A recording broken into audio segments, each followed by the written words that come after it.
Coucou, c'est GC et vous écoutez Toute Première Fois. Depuis plusieurs mois, Jessé présente son premier seul en scène message personnel au théâtre du Marais.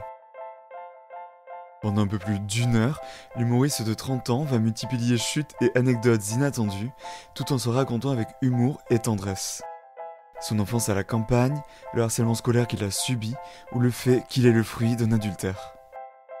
Son homosexualité, dont il ne se cache absolument pas, est l'un des fils rouges de ce spectacle, ce qui distingue Jessé d'autres comiques moins à l'aise pour aborder aussi frontalement la leur.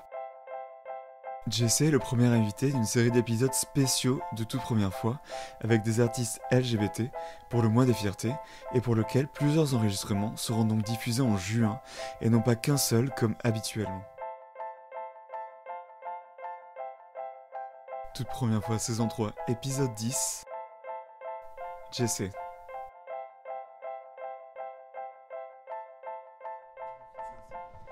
Donc Jessé, tu as 30 ans et tu présentes... alors j'ai 30 ans, bientôt 31 ans je crois en juillet. On peut juste dire 30 ans. On peut juste dire 30 ans. 31, même si c'est la suite logique des choses. tu présentes actuellement ton premier spectacle, donc ton premier seul en scène message personnel à Paris. Oui. Mais avant ça, tu étais comédien, on a pu te voir notamment dans la série, alors pour ceux qui s'en souviennent, Versailles sur Canal+. Ouais. Et je voulais savoir comment du coup, tout d'abord tu étais venu dans le milieu de la comédie, du cinéma et des séries. Ouais. Comment tu étais devenu comédien, comment c'était venu cette envie? En fait, ça m'est venu quand j'ai fait un bac international au lycée à Dijon. Ensuite, j'étais parti pour faire Hippocagne et Sciences Po à Lyon. D'accord. Et je me suis rendu compte que c'était beaucoup trop dur pour moi. J'ai pas du tout tenu le rythme, donc j'ai arrêté avant d'être diplômé de quoi que ce soit. Et je suis parti à Paris, et avec l'idée en tête de faire du théâtre. D'accord. J'avais toujours fait du théâtre, j'ai une belle-mère qui a toujours fait du théâtre, je lui faisais répéter ses textes quand j'étais petit. Et je suis arrivé à Paris avec Hyper tôt du coup. ouais, à 19 ans. Et je me suis inscrit à Paris 3 en études théâtrales. C'était la condition pour que mes parents m'aident financièrement. Et j'ai commencé les cours Florent. J'ai pas du tout aimé parce que je trouvais que c'était très cher et que franchement on n'apprenait rien du tout. C'était horrible. Les classes étaient surbookées avec des profs franchement pas terribles. Et du coup, sur les murs de cours Florent, il y avait une petite annonce pour Silhouette dans le film Les Infidèles avec Jean Dujardin et Gilles Lelouch. Je sais pas si tu te souviens. C'est un film d'Éric Lartigot ou de Frédéric Berth, j'ai oublié. Oh, c'est pas grave.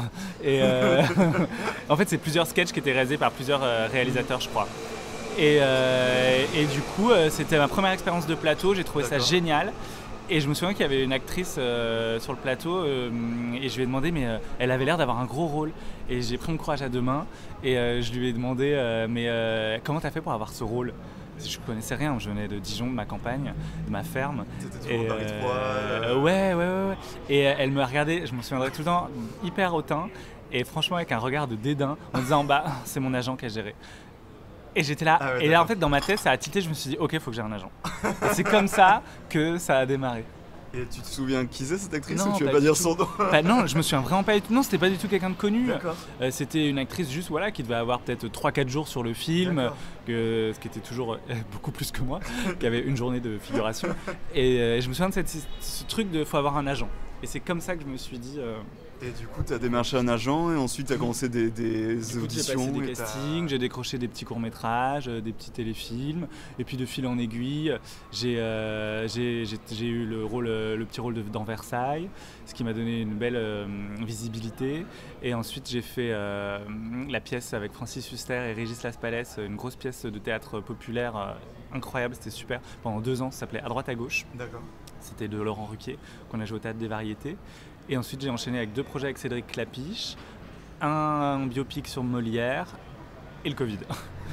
Et j'ai écrit mon spectacle pendant le Covid. Ah ouais, justement, Voilà. C'est ça que je voulais savoir, c'est que souvent, les comédiens, enfin les stand-uppers, les personnes de ce milieu-là, vont vers le cinéma ou les séries. Et l'inverse, c'est pas souvent si vrai. Justement, qu'est-ce qui t'a poussé à faire ce Peut-être que chemin inverse Ouais, peut-être que j'aurais dû faire l'inverse, j'aurais gagné du temps. Commencer J'aurais gagné directement par du ça. temps, parce que ça m'a quand même pris 10 ans avant de m'y mettre. Mais en fait, je crois que fondamentalement, ce qui m'a poussé, c'est de... Pendant le Covid, je crois qu'on s'est tous un peu retrouvés auto-centrés à dire tiens, qu'est-ce qui m'anime, resté à qu'est-ce que j'ai Paris, envie de faire. Tu restais à Paris, tu pouvais rien faire, à part écrire ou enfin Ouais. faire des choses de chez toi. Et donc il y en a qui ont fait des vidéos, et moi j'ai écrit, et je me suis dit ah tiens, peut-être que ce serait pas mal de le jouer. Au début j'écrivais juste comme ça, peut-être Ouais. pour en faire un livre, je sais pas. De ta vie. Et en tout cas c'était pas très drôle. Et ensuite je l'ai rencontré Marion Mésadorian, qui est ma metteuse en scène, D'accord. et qui elle fait de l'humour. Et c'est avec elle qu'on a vraiment pris le parti de l'humour, on a rajouté des vannes, et de plus en plus j'ai été à l'aise avec ce truc, à me dire ok c'est bon, je vais faire rire. Ok. Mais c'est venu après. Donc ouais, donc c'est pendant le premier confinement quoi. Mm. Tu t'es lâché. En 2022, ouais. 2021-2022. Ah ouais. 2021. 2021. Ouais.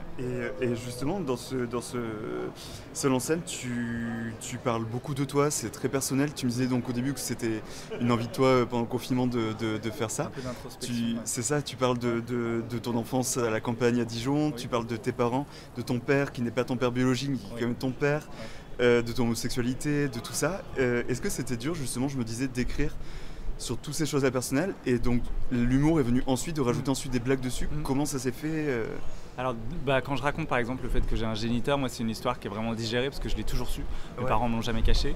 Donc l'écrire n'a pas été quelque chose où je suis allé chercher dans mes traumas. Ça a été plus dur quand j'ai parlé du harcèlement scolaire que j'ai Ouais. vécu, où là j'ai dû me replonger vraiment dans des moments difficiles que j'ai digérés aujourd'hui, mais qui sont toujours compliqués de venir gratter.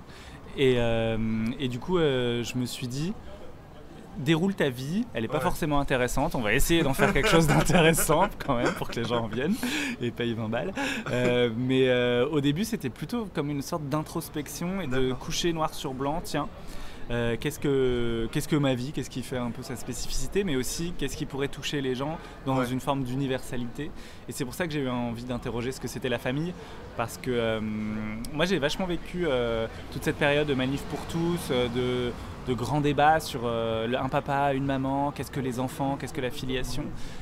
Et en fait, ça m'a vachement interrogé sur mon histoire, et je me suis dit, moi j'ai pas ce parcours traditionnel de la famille, et pourtant ça va. Enfin, ça va pas partout, mais j'ai l'impression que ça va, et que je marche assez droit. Et du coup, j'ai eu envie de me porter un espèce de message d'espoir et de dire non, attendez, il y a plein d'autres façons de vivre, il y a plein d'autres façons de grandir. Ouais. Moi, je vais vous apporter mon petit témoignage, peut-être que ça vous parlera, et on pourra comme ça commencer à ériger un peu un espèce de rempart contre ces idées vraiment moyenâgeuses, quoi. Et pour un peu expliquer aux personnes qui n'auraient pas encore vu ton spectacle, est-ce que tu peux parler un peu de ton histoire, justement, de ce que tu dis, qui tu appelles ton géniteur, ton père, raconter un peu cette histoire. Ouais, bien sûr. Alors moi, donc j'ai une mère et un père qui m'ont élevé, qui étaient en couple ensemble depuis très longtemps. Ma mère a eu une aventure extra-conjugale avec un homme, et donc elle est tombée follement amoureuse, et elle est tombée enceinte de cette personne. Elle l'a pas dit tout de suite à mon père. Et alors ça c'est à la naissance quasiment, un peu avant ou un peu après, je sais pas exactement. Elle a dit à mon père, voilà, cet enfant n'est pas de toi. Et mon père a décidé de me reconnaître et de m'élever quand même comme son propre fils. Et ma mère n'a plus revu cette personne. Enfin, c'était une histoire de 2-3 mois, quoi. Ouais. Cette idylle. Et lui-même avait une femme, des enfants et tout. Et donc voilà, c'est comme ça que je suis né. Donc c'est pas mon père qui a mis la petite graine, c'est c'est ce que tu un racontes amant dans de le ma spectacle, mère. ça, ouais. Ouais, c'est comme ça que ma mère disait quand j'étais petit pour que je comprenne. Et ensuite, tes parents sont séparés, et t'es... Ouais, alors je crois que ça a mis quand même du plomb dans l'aile au couple, ce que je peux largement comprendre. Et du coup, mon père a quitté ma mère autour de 6 mois, et il s'est tout de suite remis avec quelqu'un qui s'appelle Maryse, et qui est ma belle-mère et qui est comme une seconde mère.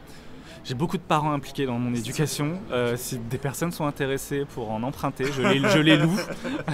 Et justement, oui, ils interviennent pas mal dans le spectacle, dans l'écriture, tu les fais vivre à travers des mots qu'ils t'ont racontés, des histoires qu'ils t'ont racontées, ou des appels aussi, on les entend oui, de temps en temps, je crois, dans le spectacle. Par des messages vocaux. Ouais. Et il finit par des messages vocaux. Donc les personnes qui ont fait mon éducation me laissent un message vocal au tout début du spectacle, avant que le spectacle commence. Donc le public l'écoute. Et à la fin, c'est les mêmes personnes 10 ans après, donc avec l'évolution de la vie, qui me laissent un message vocal.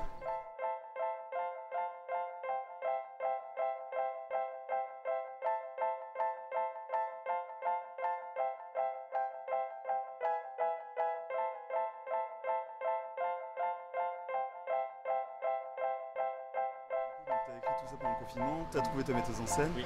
Et là, comment ça s'est fait le passage justement à la scène? Est-ce que tu es tout de suite passé donc, du coup, au Théâtre du Marais où tu joues ton spectacle actuellement? Est-ce que tu as écumé les comédie clubs? Est-ce que tu as demandé des conseils à droite à gauche? Comment En ça fait, s'est fait je justement? l'ai fait un peu de manière inconsciente parce que je savais pas du tout comment marchait le milieu de l'humour et le milieu du stand-up. Donc en fait, je l'ai fait comme une pièce de théâtre. C'est-à-dire D'accord. qu'on l'a écrit d'un bloc, D'accord. en travaillant beaucoup. On a travaillé quasiment 1 an, le texte. Ouais. Ensuite, quand même, pour voir un peu ce que c'était que le rythme et ce que c'est qu'être derrière un micro et de faire rire, parce que c'est vraiment un autre métier que comédien, même de théâtre. On a fait 3-4 comédie clubs scène ouverte, D'accord. pas plus.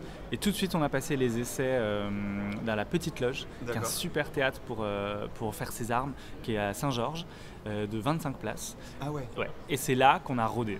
Donc, comme une pièce de théâtre, on l'a rodé avec 25 personnes tous les soirs. On a eu la chance d'être complet pendant 5 mois Ah ouais, j'ai d'affilée. demandé pendant combien de temps? Ouais, 5 mois, incroyable, du coup. 5 mois, on avait 2 mois et demi d'avance sur les résas, Ok. c'était incroyable.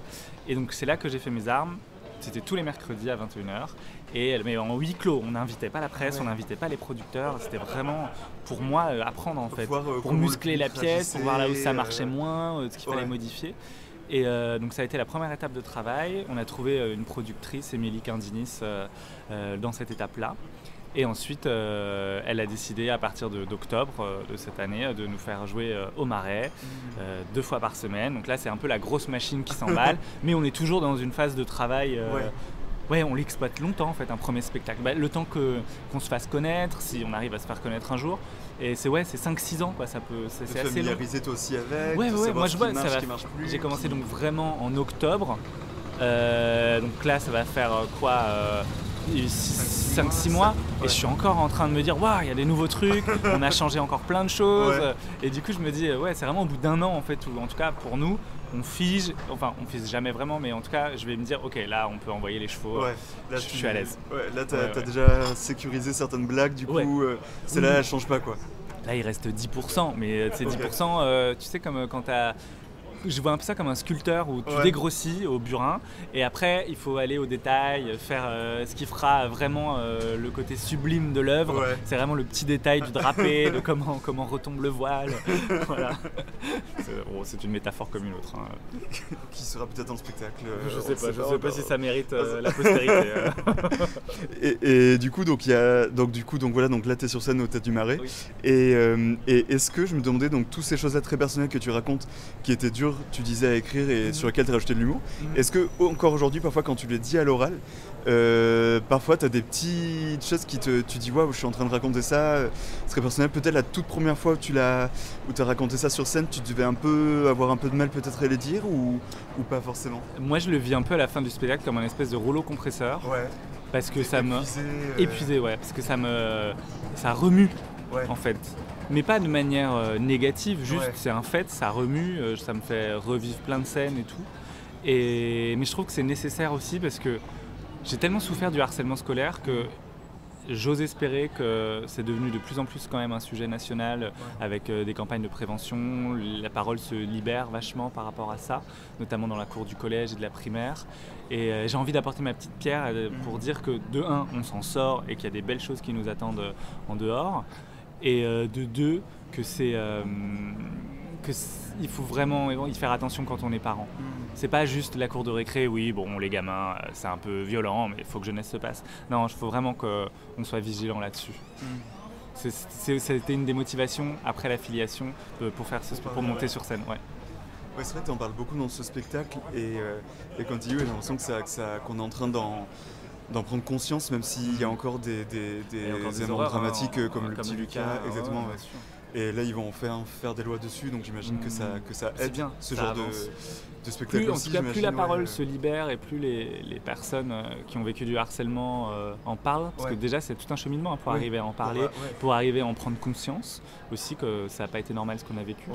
Et ça passe aussi par tout ce qui est bizutage et tout ça, quoi. On en revient vachement, mais je trouve ça bien, on va dans le bon sens, avec plus de bienveillance en fait, tout simplement.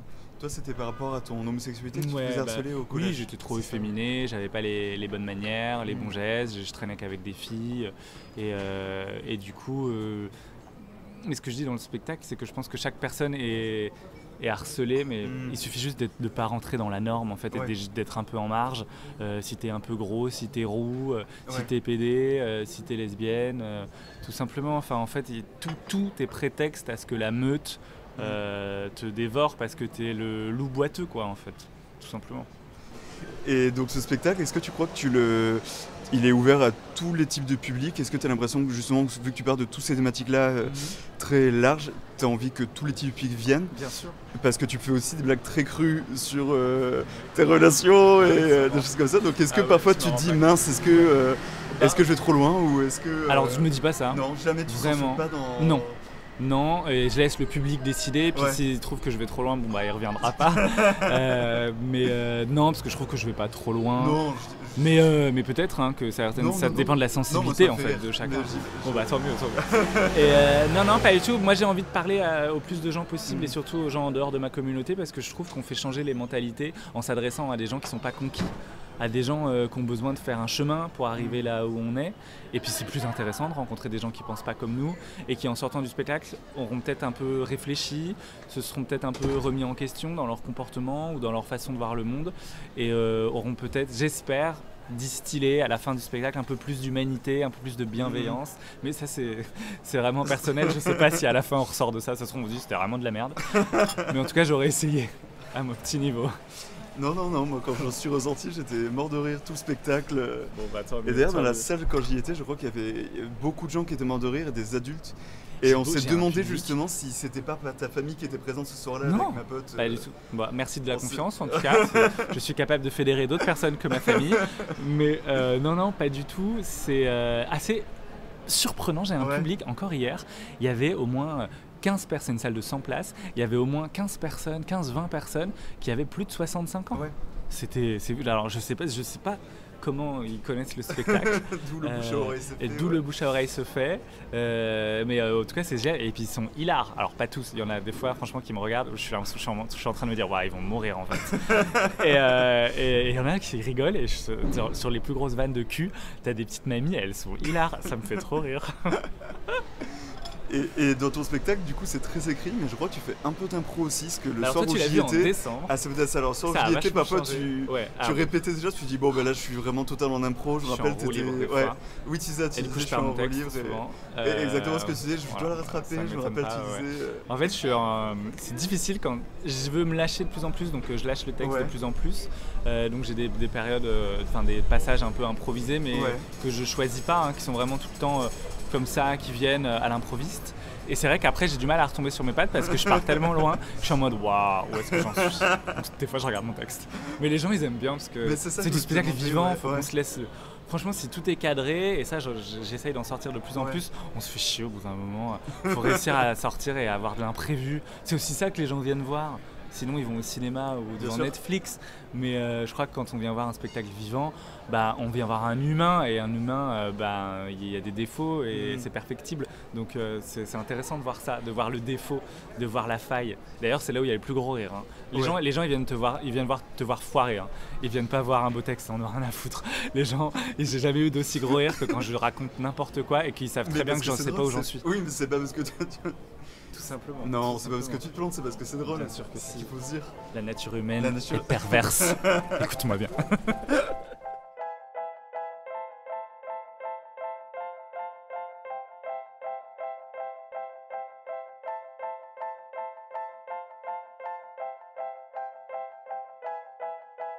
Voilà, c'est ça, je me demandais, tu continues du coup un peu l'impro dans les nouvelles... Mais parfois je vais pas faire d'impro parce que le public m'a rien donné et du coup je vais pas créer une impro, je la crée pas ex nihilo, tu vois.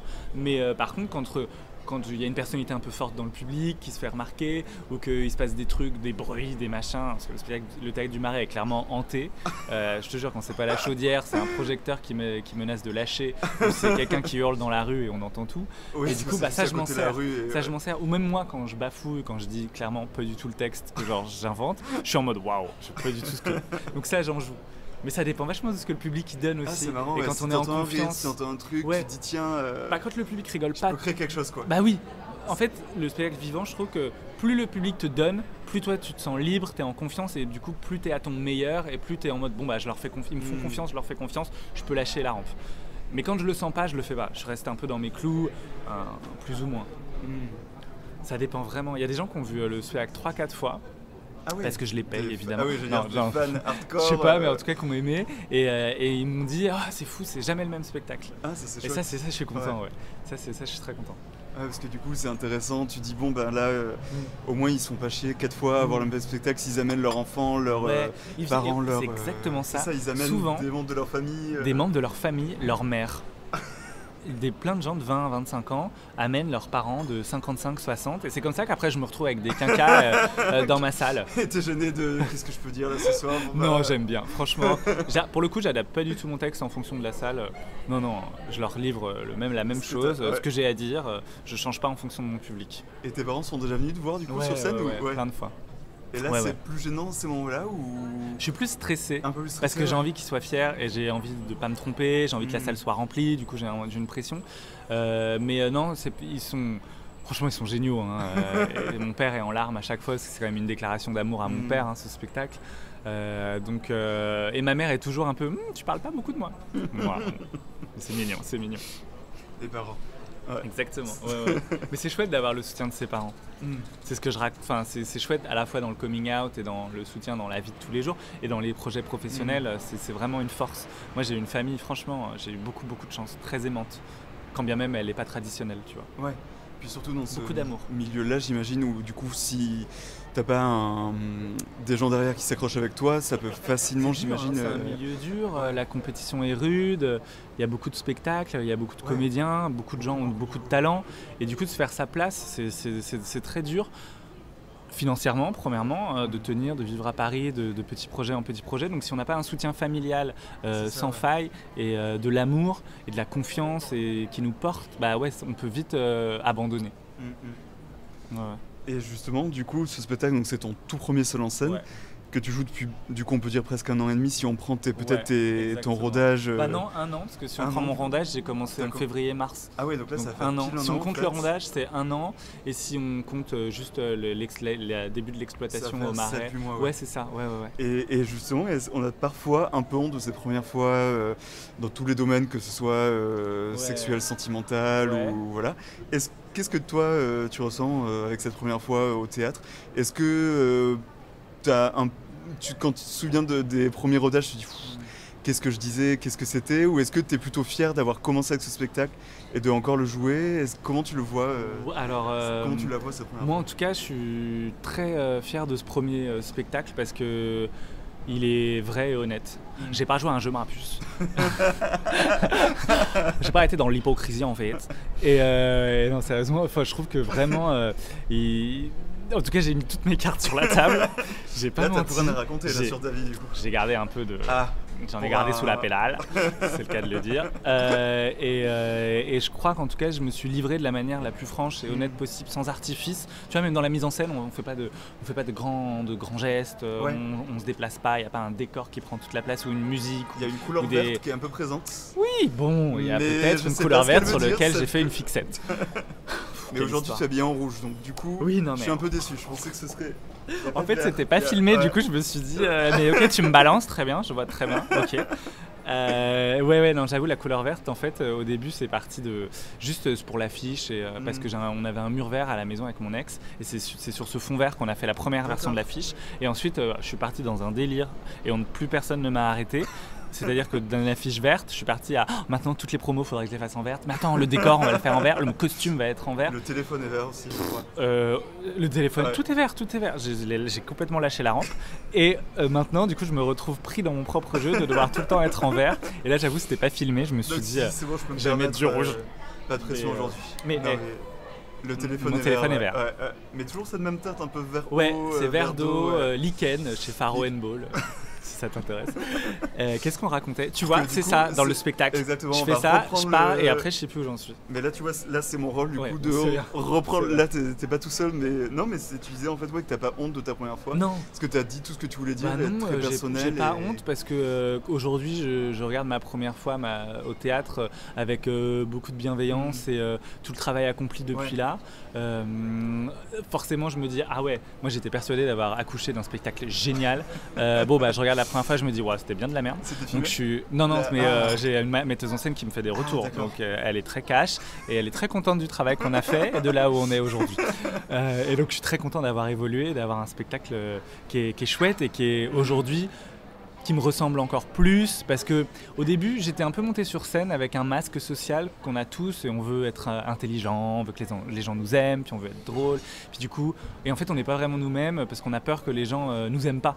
Et au moins s'ils aiment pas le spectacle quand on n'est pas vraiment nous-mêmes, c'est pas grave, mais s'ils aiment pas le spectacle alors qu'on est complètement nous-mêmes, ça fait mal. C'est un peu plus dur, ouais. Et de plus en plus je lâche la prise, j'enlève les différentes couches de mon armure qui est une armure en fait qu'on se construit à l'adolescence quand on nous harcèle ou quand les gens se construisent face à la vie, qui fait qu'on veut être moins atteint par les attaques, donc on se construit des masques sociaux. Et en fait, je crois que le rôle principal de l'humoriste, et encore plus dans le stand-up, c'est d'arriver le plus vrai sans artifice. Et je crois que c'est ça qui prend le plus de temps. Et c'est ce travail-là qu'on est en train petit à petit d'éplucher. Et donc je suis content aujourd'hui. J'ai l'impression d'être de plus en plus toi-même sur scène en fait. Ouais, de plus en plus c'est ok que je sois moi-même. C'est pour ça que je pars en live et que je lâche la rampe sur plein de trucs et que c'est cru de temps en temps.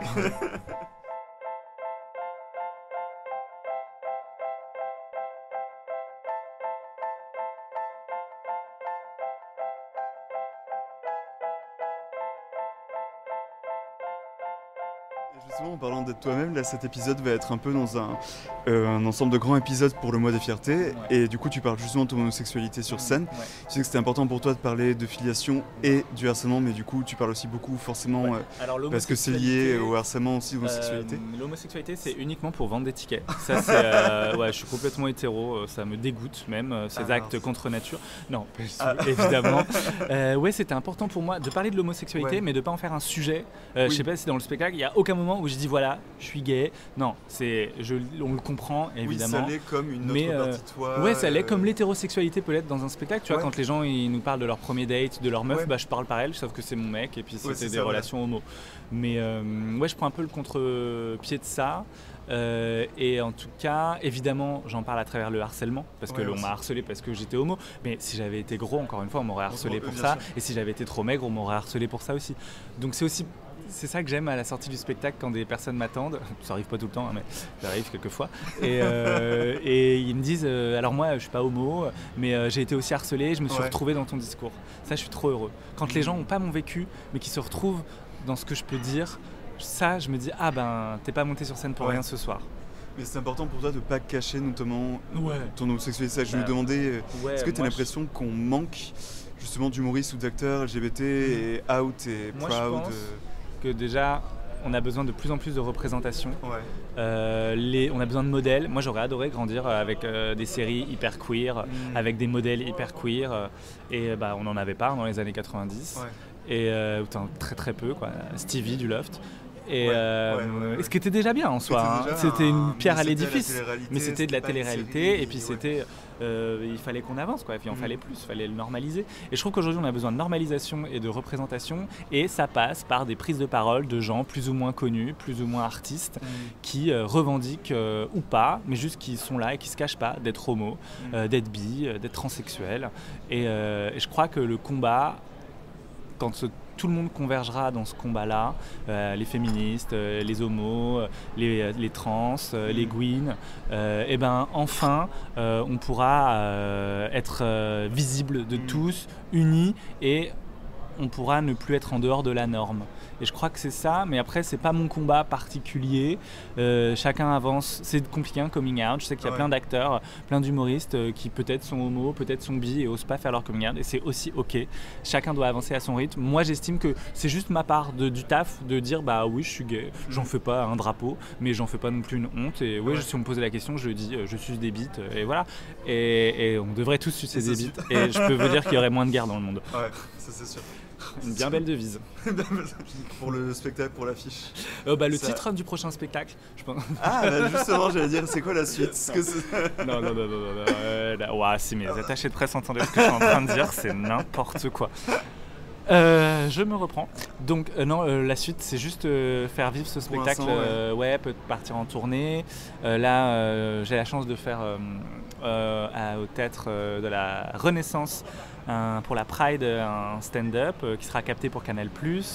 Également je suis à la Nouvelle Scène pour un show pour Canal aussi où je ferai 10 minutes avec d'autres artistes. C'est organisé par Jessie Varin sur la péniche de la Nouvelle Scène. J'ai roté parce que j'ai mangé un burger et je sais pas si on l'a entendu. J'allais laisser passer, mais oh bah non, tu sais le stand-up, c'est c'est ça, c'est admettre et savoir que le public voit tout.